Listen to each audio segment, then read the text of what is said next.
यह पौधा मेरा है। इसे उन लोगों ने चुरा कर यहाँ अपने नाम पे रखा है।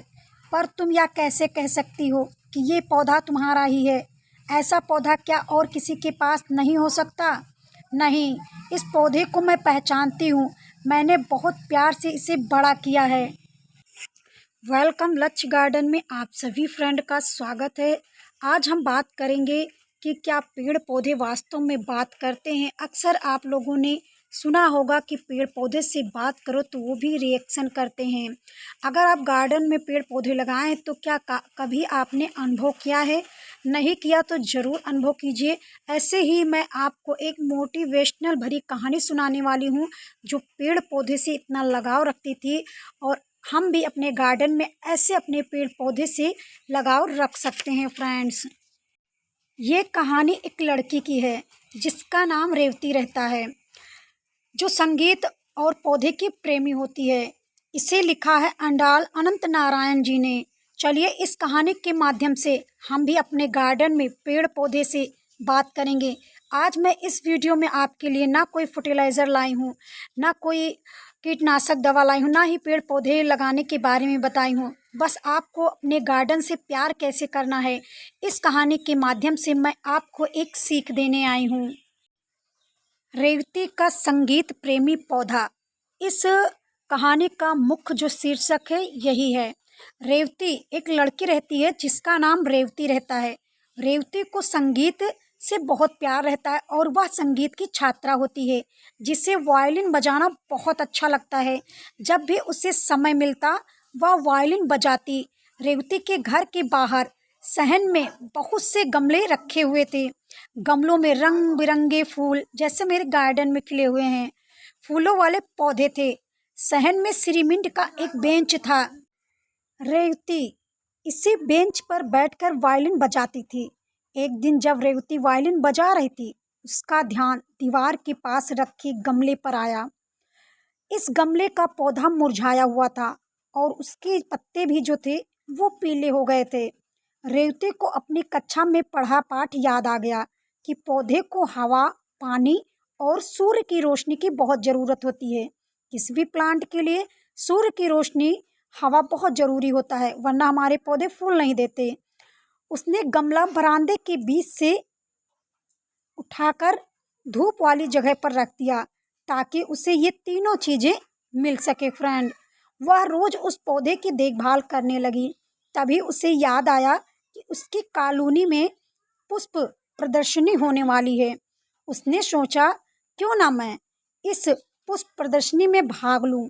आज से ही मैं अपने पौधे की अच्छी तरह से देखभाल करूंगी और फिर एक सबसे सुंदर पौधे को पुष्प प्रदर्शनी में ले जाऊंगी। उस दिन से रेवती पौधे की ओर से और ज़्यादा देखभाल करने लगी। जो पौधा उसका मुरझाया हुआ था, उसी पौधे की देखभाल बहुत अच्छे से करने लगी। स्कूल से लौटकर वह उस बीमार पौधे को कुछ देर अवश्य देखती, मानो उससे वह हालचाल पूछ रही हो। फिर बेंच पर बैठकर वायलिन बजाती। मोहनम उसका प्रिय राग था जिसे बजाकर वह बहुत खुश होती थी।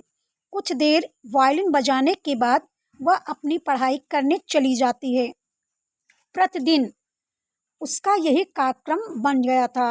वह बीमार पौधा अब काफी सुंदर और चिकने हरे हरे पत्तों से भर गया।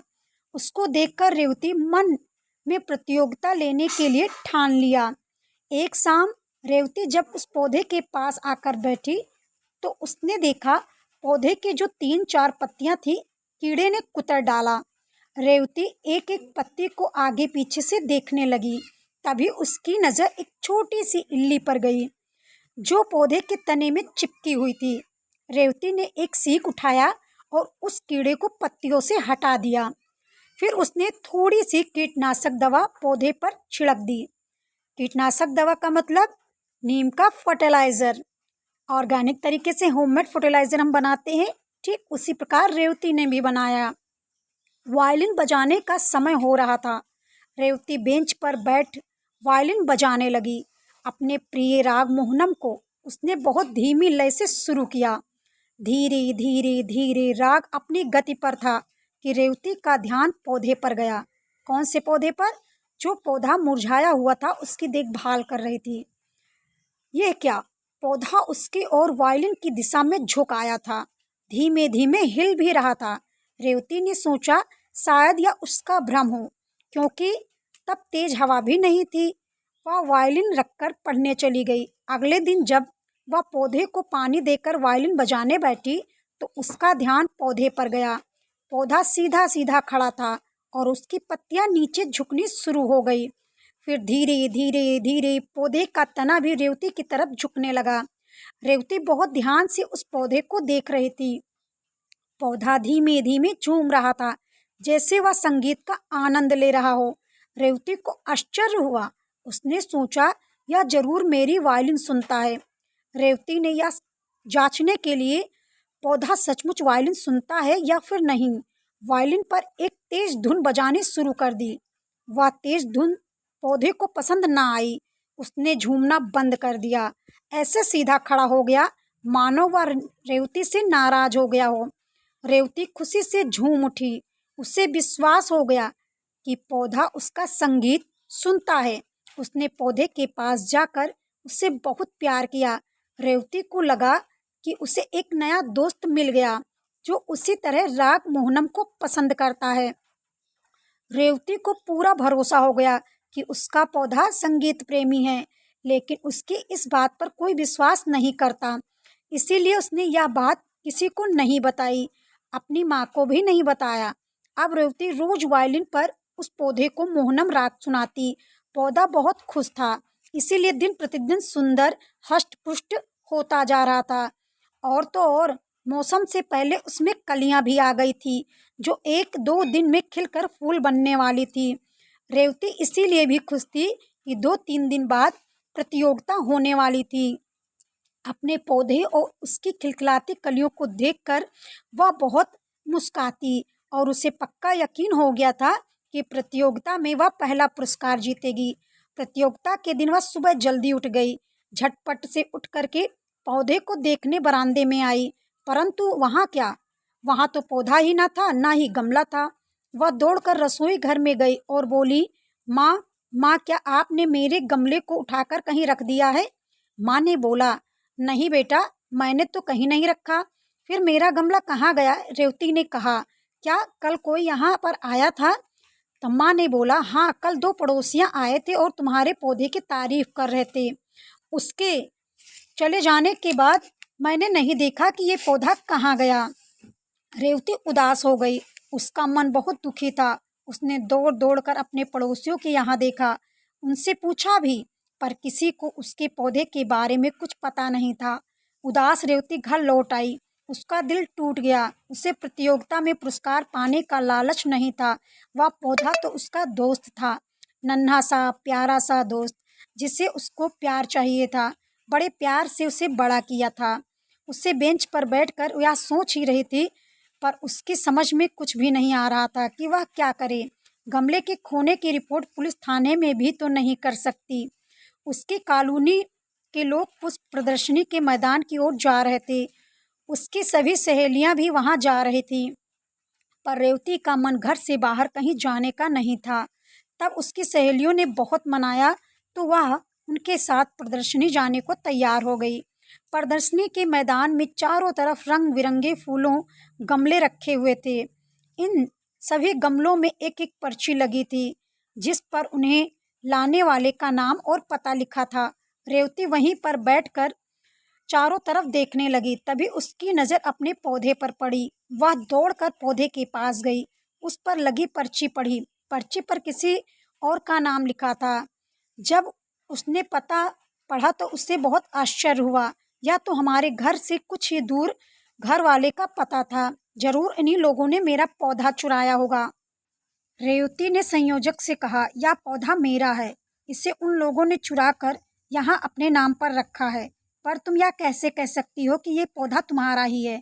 ऐसा पौधा क्या किसी और के पास नहीं हो सकता? नहीं, इस पौधे को मैं पहचानती हूँ। मैंने बहुत प्यार से इसे बड़ा किया है। तुम्हारी बात ठीक हो सकती है, पर हम तुम्हारा यकीन कैसे कर लें? इस गमले पर जिसका नाम है वह तुम्हारी संस्था के सम्मानित सदस्य हैं। उनके पास ऐसे कई पौधे होंगे। रेवती चुप हो गई। वह कर भी क्या सकती थी। आंखों में आंसू भरे वह अपने पौधे को देखने लगी। पौधे को देखते देखते उसके मन में एक विचार आया। वह फिर से संयोजक के पास गई और बोली, मेरा पौधा संगीत सुनकर झूमने लगता है। मैं अभी घर से वायलिन लाकर इसे सुनाती हूँ। यदि यह मेरी वायलिन सुनकर झूमने लगे तो समझ जाइएगा ये पौधा मेरा ही है। रेवती की बात सुनकर वहाँ खड़े सभी लोग हंसने लगे और उसका मजाक उड़ाने लगे और बोले, तुम्हारे पौधे ने क्या कान लगा रखा है जो संगीत सुनकर झूमने लगेगा। परंतु रेवती अपनी बात को साबित करने के लिए चली गई वायलिन लेने। वहाँ भागी भागी गई और अपने घर से वायलिन उठा लाई। पौधे के सामने खड़े होकर उसने नीचे से सुर से वायलिन बजाना शुरू किया। उसने अपने और अपने दोस्तों का प्रिय राग मोहनम बजाया। राग बजाते बजाते वह स्वयं इतनी मग्न हो गई कि कुछ समय के लिए पौधे की ओर देखना भी भूल गई। परंतु वहाँ खड़े संयोजक वे अन्य सभी लोगों का ध्यान पौधे की ओर था। उसके देखते ही देखते पौधा रेवती की ओर झुक गया और सिर से साथ झूमने लगा। सभी लोग हक्के बक्के होकर इस आश्चर्य को देख रहे थे। उन्हें आज पता चल गया पौधे संगीत भी सुनते हैं और मनपसंद संगीत पर मुग्ध होकर झूमते भी हैं। सच और झूठ का निर्णय हो चुका था। लोगों ने पौधा लाने वाली महिला को बहुत बुरा भला कहा और उसे अपनी गलती मानकर रेवती से क्षमा मांगने को भी कहा। काफ़ी हील हुज्जत के बाद महिला ने अपनी गलती मान ली।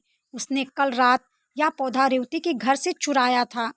उस महिला को यकीन था कि संस्था के सदस्य होने के नाते कोई उस पर शक नहीं करेगा। अगर रेवती अपने पौधे की चोरी की बात कहेगी भी तो रेवती की बात पर कोई नहीं मानेगा, ना ही विश्वास करेगा। इसके बाद प्रतियोगिता हुई। प्रतियोगिता में रेवती ने पौधे को सर्वश्रेष्ठ ठहराया गया। रेवती को पुरस्कार मिला। रेवती को अपने संगीत प्रेमी पौधे पर गर्व था। वह अपना पौधा और पुरस्कार लेकर घर लौट आई। तो फ्रेंड्स, आप सबको ये कहानी कैसी लगी? ये हमारे ही पेड़ पौधे के बारे में इस कहानी के जो लेखक हैं उनको दिल से धन्यवाद। उन्होंने हमें इस कहानी के माध्यम से पेड़ पौधे से प्रेम करना सिखाया और ये भी बताया कि पेड़ पौधे भी सजीव होते हैं और बात करते हैं। अगर हम भी अपने गार्डन में कोई पौधा लगाते हैं, उनसे बात करते हैं तो हमारे पौधे भी रिएक्ट करते हैं। अक्सर आप लोगों ने सुना होगा और देखा भी होगा। अगर नहीं देखा तो आप अपने गार्डन में लगे पौधे से बात करके देखिए, आपके पौधे भी आपसे रिएक्ट करेंगे। तो क्या ये मोटिवेशनल कहानी आपको सच में पसंद आई हो तो एक लाइक कीजिएगा, शेयर कीजिएगा अपने दोस्तों तक, और नए हैं तो हमारे चैनल को सब्सक्राइब कीजिएगा। बारिश का मौसम चल रहा है, इस समय खट्टे पदार्थों का फर्टिलाइज़र आपको अपने पौधे में फ्रेंड्स बिल्कुल नहीं देना है, क्योंकि ये अम्लीय और क्षारीय दोनों होता है और खट्टे पदार्थों में अम्लीय और क्षारीय की मात्रा पाया जाता है, जिससे हमारे पौधे खराब होने के चांस बढ़ सकते हैं। इसीलिए आप बरसात के मौसम में कोई भी फर्टिलाइज़र न दे तो ज़्यादा बेटर है। मौसम साफ स्वच्छ हो जाए, कम से कम 4-5 दिन के लिए बारिश जब ना हो, तब आप अपने पौधे में फर्टिलाइज़र दे सकते हैं। वैसे बारिश के पानी में बहुत अच्छे न्यूट्रिशन पदार्थ पाए जाते हैं, इसीलिए आपको अपने पौधे की देखभाल करना है और कोई फर्टिलाइज़र बरसात के समय बिल्कुल मत दें। हम मिलते हैं आपको अगले वीडियो में नई जानकारियों के साथ, नए मोटिवेशन के साथ। तब तक के लिए जय हिंद।